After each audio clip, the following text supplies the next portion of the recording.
Hey everybody, it's Jason with the Boardgame Mechanics, and today we're going to take a look at a game called Fossilis.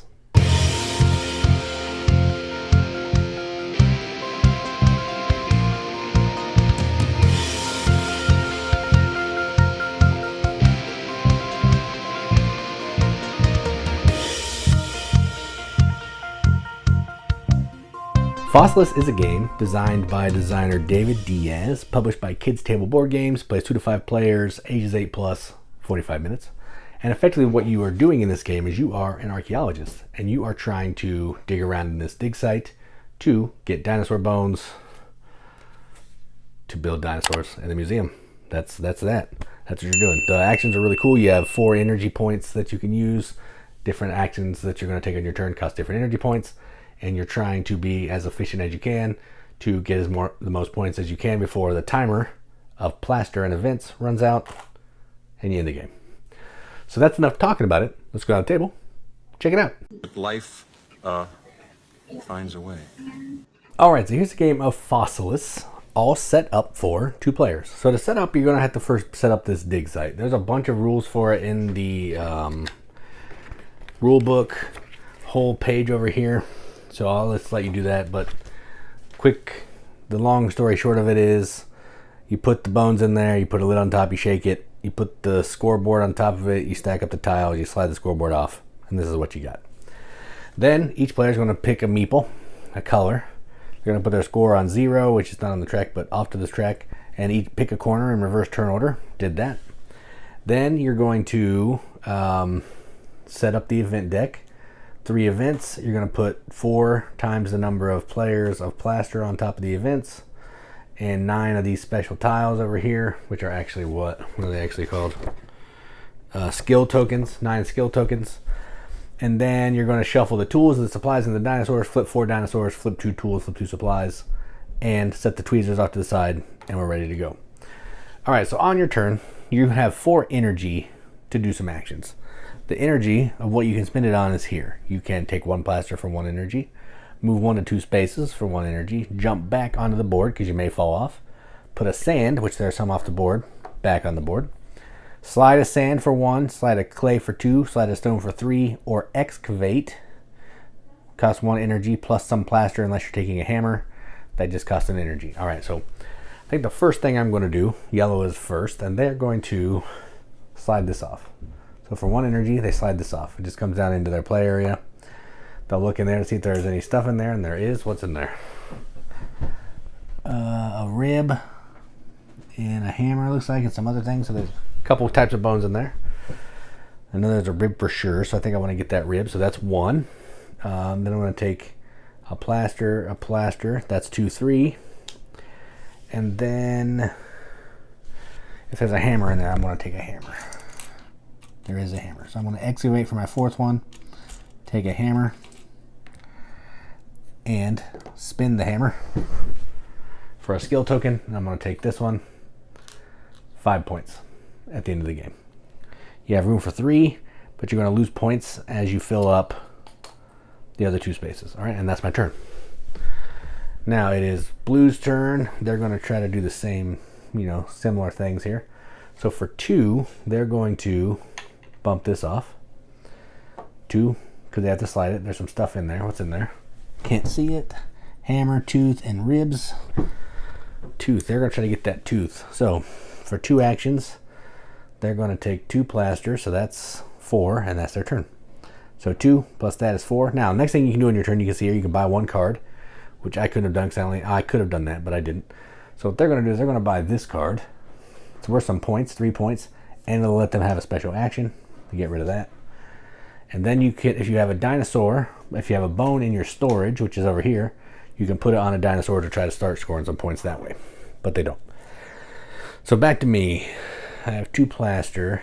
I want 2 more plaster, so I'm going to take 2 more plaster. That's 2 actions.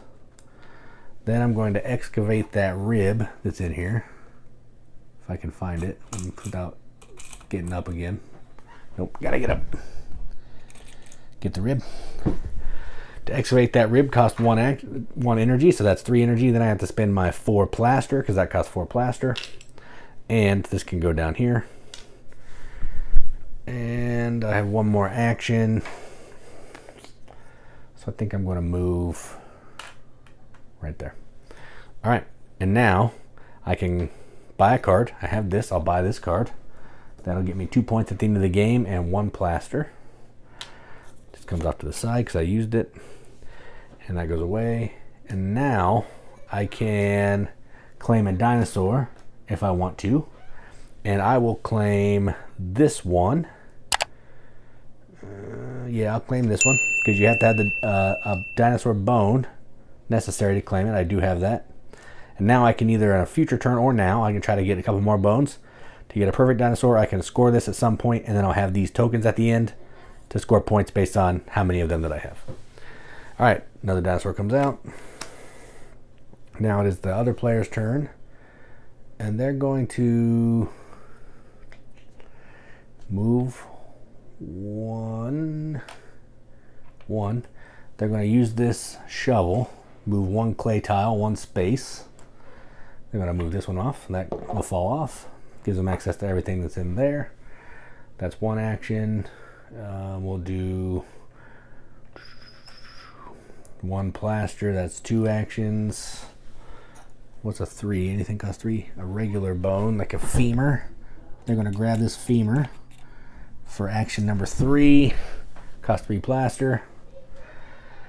Because they emptied the plaster off of the events, they'll have this event that they have to do later. And now for their 4th action, they're going to move right there. And they're going to buy a card. Nope, can't buy a card. But they're going to assign this to this dinosaur.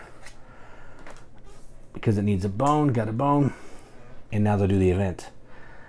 Mentor visit. Start the right of the active player. So that's this player. In reverse turn order, each player may take 1 skill of their choice from the display or gain 4 points. I think they're going to take 4 points. So yellow will take 4 points. And I think they're going to take the skill and they will do spend 1 energy to gain 2 plaster. All right, so that was the event card done. Now, to set up for the next round, you put 4 times the number of players of plaster on top. And you keep going. The game's going to keep playing like this until we've gone through all the event cards and then run out of the plaster supply 1 more time. So the plaster supply is going to be available 4 times. And then after all of that is done, we're going to do some final scoring. So let me look in the book for that. So we will score dino in lab. So any dinos that we have that we didn't score. So in this case, I didn't score that one. Get 6 points. They didn't score theirs. They would get 5 points. Then we would score empty skill slots. So we'll each get 6 because we have 6 points there. Score and skill bonuses. This player gets 5 because they took the 5-pointer. All right, then we will score 1 point for every 2 leftover plaster. Nobody has that. Leftover bones. If you have any leftover bones, you would score those. We don't have any of those because we spent them. Score your market cards. So we would look at these cards, get some extra points. So I would get 2. They would get 3. So 1, 2, 3, 1, 2. All right. So we scored those.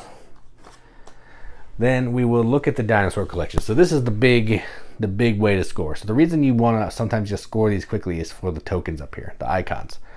You can see down here on this board, whoever has the most is going to get 3 points in all the categories. So that's a possible of 27. All right. If you have all 9 of the icons across your dinosaurs, 12 points. But if you have 3 or more of certain symbols, you're going to get some points. So say I had these 3 dinosaurs here.